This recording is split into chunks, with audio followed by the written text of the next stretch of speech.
Most people don't intend to sabotage their own lives, yet the path to downfall is built on small, barely noticeable choices. Anonymous. There's a harsh, unspoken truth about married women that many men overlook. It's the truth that makes them the most vulnerable, not due to weakness, and not because they lack values, but because human nature is deeply prone to temptation. No one simply wakes up and thinks, "Today, I'll destroy everything I've built." It happens in the smallest moments, the innocent conversations, the lingering glances, the way her heart beats just a little faster when she gets a text from someone who isn't her husband. Psychologists have studied this for decades. They call it the slow erosion of boundaries, one step at a time, one thought at a time, until one day she looks in the mirror and doesn't recognize the person staring back at her.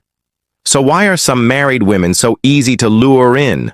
And more importantly, how do they justify it to themselves? That's exactly what we're about to expose. Let's begin one. The unspoken void, why some married women seek external attention. The great marriages are partnerships. It can't be a great marriage without being a partnership. Helen Mirren marriage at its best is a bond that withstands time trials and temptations, but not all marriages remain as strong as they once were. Some women, despite having taken vows, find themselves drawn to attention outside their marriage, and most of the time it's not about physical attraction alone, it's psychological. And the biggest mistake people make is assuming that these women are looking for an escape in reality. Many of them are simply searching for something they lost along the way. Human beings are wired for connection. Women in particular have a deep-rooted need for emotional intimacy, not just physical presence in the beginning stages of marriage. This intimacy is strong. The late-night conversations, the stolen glances, the feeling of being seen. It's intoxicating, but over time, routine takes over. Suddenly, life becomes predictable. The deep conversations turn into logistical discussions about grocery lists and household chores. Passion gives way to duty, and worst of all, she starts to feel invisible. This is where the danger begins. Dr. John Gottman, a renowned relationship psychologist, explains that the silent killer of relationships isn't conflict. It's indifference. When a woman no longer feels noticed by her husband, her subconscious mind starts seeking validation elsewhere, sometimes without her even realizing it. People will do anything to avoid being lonely, even if it means losing themselves in the process. Mitch Albom, a simple compliment from a stranger, a conversation with a man who actually listens a moment, where she feels interesting again. And suddenly, that tiny interaction feels like oxygen after years of suffocation. Marriage comes with responsibilities, predictability, stability. But the downside of stability is that it often kills excitement in psychology. This is called the Coolidge effect, the idea that novelty is what triggers desire. People, both men and women, are drawn to the excitement of the unknown. And if a woman has been married for years, if every day looks the same, if every interaction feels rehearsed, then the slightest spark of something new can feel electrifying. Not because she doesn't love her husband, not because she's a bad person, but because she misses the thrill of feeling wanted. We are most alive when we are in love. But love is not just about being together. It's about being chosen again and again. F. Scott Fitzgerald, when a woman feels pursued, when she feels like she has power over a man's desire, it reminds her of a version of herself she thought was long gone, the younger version. The confident version, the one who felt effortlessly attractive, and so even if she never intends to cross any lines, she might start walking closer to them, because in those fleeting moments, she feels alive again. Another overlooked reason why some married women become susceptible to external validation is social identity loss. Many women after marriage start to feel like they are no longer an individual. They are someone's wife, someone's mother, someone's caretaker. Their identity shifts from who I am to others before marriage. She was a mystery, an individual, someone with dreams, interests, passions after marriage. She becomes defined by her roles: wife, mom, supporter, the one who keeps things together. While these roles are beautiful, they can also become restrictive.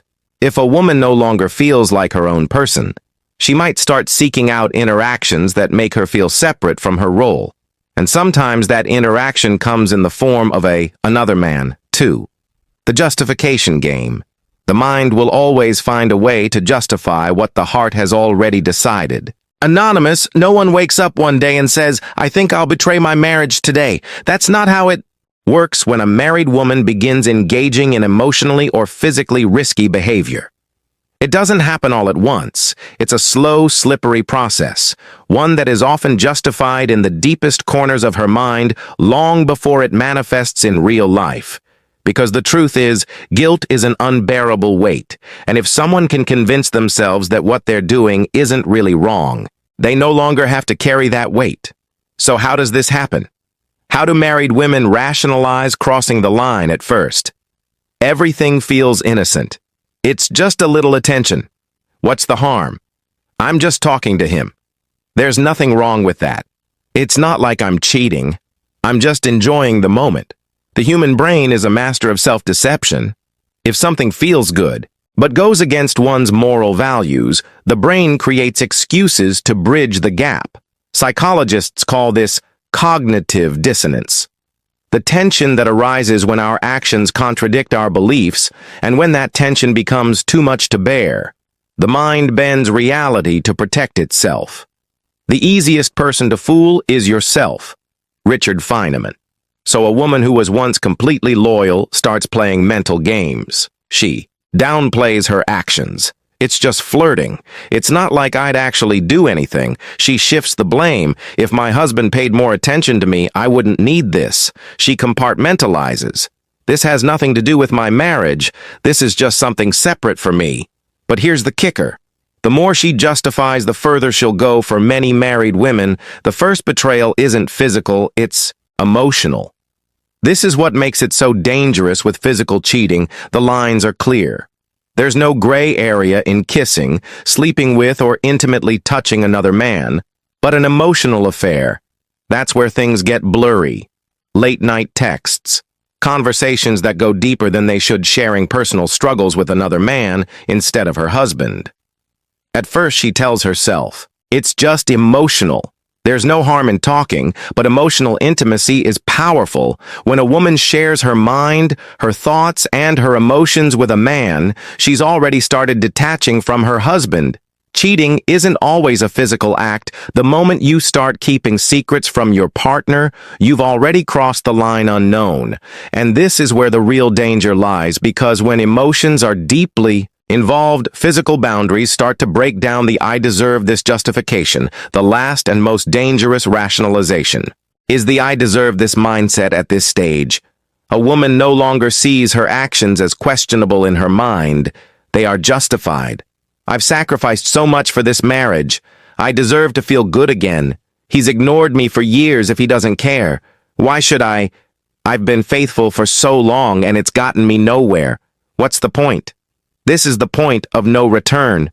At this stage, the emotional connection she's formed with another man feels more real than the marriage itself. Her mind has fully convinced her that stepping over the line isn't betrayal, it's justice. And once a person believes something is justified, nothing can stop them.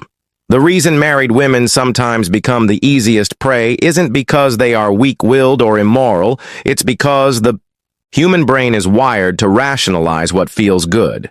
It starts with small excuses, tiny justifications. But if left unchecked, those justifications turn into actions. And once the line is crossed, there's no going back. 3. The breaking point. The chains of habit are too weak to be felt until they are too strong to be broken. Samuel Johnson, every story has a point of no return. A moment where there's no more. Just talking, no more innocent flirting, no more rationalizing. The game is no longer a game. It becomes real, and the scary part, most women don't even realize when it happens, until it's too late. In psychology, there's a concept called threshold theory. It explains why people who swore they'd never do something eventually end up doing it, because the hardest part isn't doing it, it's doing it the first time. The first time she sends a message, she knows she shouldn't send the first time she meets up with him, just as friends. The first time she feels his hand linger a little too long, and she doesn't pull away. That's the moment where everything shifts, because after that first time, the second time is easier. What we do repeatedly, we become Aristotle, and before she knows it, what once felt forbidden starts to feel normal. Here's the biggest lie people tell themselves when they're on a dangerous path. I can stop whenever I want, but can they not really? Because once something triggers an emotional response, it becomes addictive. Neuroscientists have found that romantic and sexual attraction activate the same brain pathways as drug addiction. The dopamine rush of a new connection feels intoxicating, like a hit of something she didn't even realize she was craving. So even if she tells herself this is the last time, she'll find a reason to go back. Because at this point, it's no longer about the other man, it's about the feeling she gets when she's with him. At first, lying feels unnatural. The first time she hides a message, the first time she makes an excuse, the first time she feels her heart race when her husband asks, "Who are you texting?" It feels wrong. But the human mind is terrifyingly adaptable, and after a while, the guilt turns into strategy. She gets better at covering her tracks. She compartmentalizes so well that she doesn't even feel guilty anymore. She starts believing her own lies, and this is where things spiral, because the longer the secret exists, the harder it is to escape. She might tell herself, "I'll end it next week, next month soon," but weeks turn into months, and by the time she realizes she's trapped in her own web, it's too late. Here's the final shift that happens in a woman's mind when she's gone too far. She stops seeing her marriage as her primary relationship. Her husband becomes the other man, the real connection, the real passion, the real intimacy. It's happening elsewhere at this stage. Even if she hasn't physically crossed the line, her heart already belongs to someone else, and when that happens, there are only two ways the story ends.